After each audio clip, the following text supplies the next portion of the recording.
আমরা পড়ছিলাম যে ঠাকুর তিনি এসেছেন এবং এটা হচ্ছে অষ্টাদশ পরিচ্ছেদ। তার আগেই ঠাকুর বলছেন তুমি আমি, আমি তুমি। কিন্তু যারা গত আগের পাঠটা শুনেছেন তারা জানেন আমরা পড়ছিলাম এই বাংলা কথামৃতের যে এটা হচ্ছে 196 পাতা থেকে। এটা উদ্বোধন থেকে যে বইটা বেরিয়েছে তার দুটো পার্ট আছে। তো ফার্স্ট পার্টটা আমরা পড়ছি, অখণ্ড যেটা, সেটা যেহেতু ক্যারি করা মুশকিল সেজন্য এই দুটো ভাগের যেটা। তো এটা 196 পাতা আমরা পড়ছিলাম। এখানে তিনি বলছিলেন ভক্তির কথা। তো ভক্তিটা কীরকম? 3 রকমের ভক্তি। একটা হচ্ছে সাধারণী ভক্তি, আর একটা সমঞ্জসা আর সমর্থা। 3 রকমের ভক্তির কথা আছে। সাধারণী ভক্তি কি? সেটা হচ্ছে নিজের সুখ চায়। আমি ভগবানকে ভালোবাসবো, আমি শুধু খেতে দেবো, আমি শুধু সাজাবো, ভগবান আমার দিকেই কৃপা করবেন, এই নিজেরটা হলে তার হয়ে যায়। সুতরাং ও হচ্ছে সাধারণী। কিন্তু সমঞ্জসা সে দুপক্ষেরই ঠিক আছে। আচ্ছা, এই পর্যন্ত। সমর্থা যেটা, সেইটি হচ্ছে আসল ভক্তি। আর সেই ভক্তিতে শুধু দেয়, কিছু ফিরে চায় না। আমি সব সময় ভগবানকে ভালোবাসি, ভগবানকে দিই, ভগবানকে সেবা করি, ভগবানকে সাজাই, বদলে কিচ্ছুটি চাই না। এইটাই হচ্ছে সমর্থা ভক্তি। আর ভগবান ওইটি খুব ভালোবাসেন। যখন আমি শুধু দেব কিন্তু কিচ্ছু চাইব না, এরকম যে ভালোবাসাটা। আর অতি কঠিন এই ভালোবাসাটা। আমরা লক্ষ্য করে দেখেছি আমাদের যে চৈতন্য মহাপ্রভু, তিনি একটা অসাধারণ চরিত্রকে সৃষ্টি করেছেন, সেটা হচ্ছে রাধা। সমস্ত বৈষ্ণবদের মধ্যে কিন্তু রাধা চরিত্র নেই, এটা শুধু গৌড়ীয় বৈষ্ণবদের। যে গৌড়ীয় বৈষ্ণবদের রাধা চরিত্রটি সৃষ্টি চৈতন্য মহাপ্রভুর, এবং তিনি সৃষ্টি করেছেন এমন একটি ভাবে যে ওর মধ্যে দিয়ে ভক্তি ভাবটা কি অসাধারণভাবে ফুটে উঠছে। তা প্রথম দিকে রাধা ছিলেন ওই প্রথম সাধারণী। আমি কৃষ্ণের কাছে যাব, কৃষ্ণ শুধু আমাকে কথা বলবে, আমি কৃষ্ণকে খেতে দেবো, আর কিছু না আসে।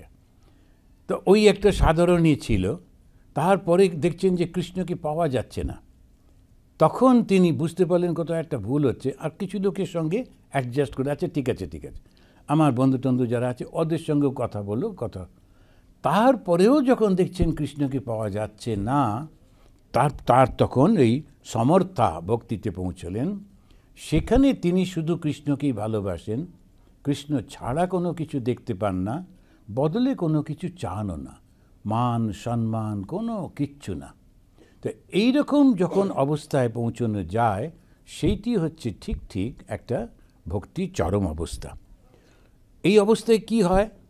কেন সে চায় না? কারণ আমি তুমি, তুমি আমি, এই অবস্থাটা হয়। ও কিন্তু তখন আর কৃষ্ণকে আলাদাভাবে ভাবতে পারে না।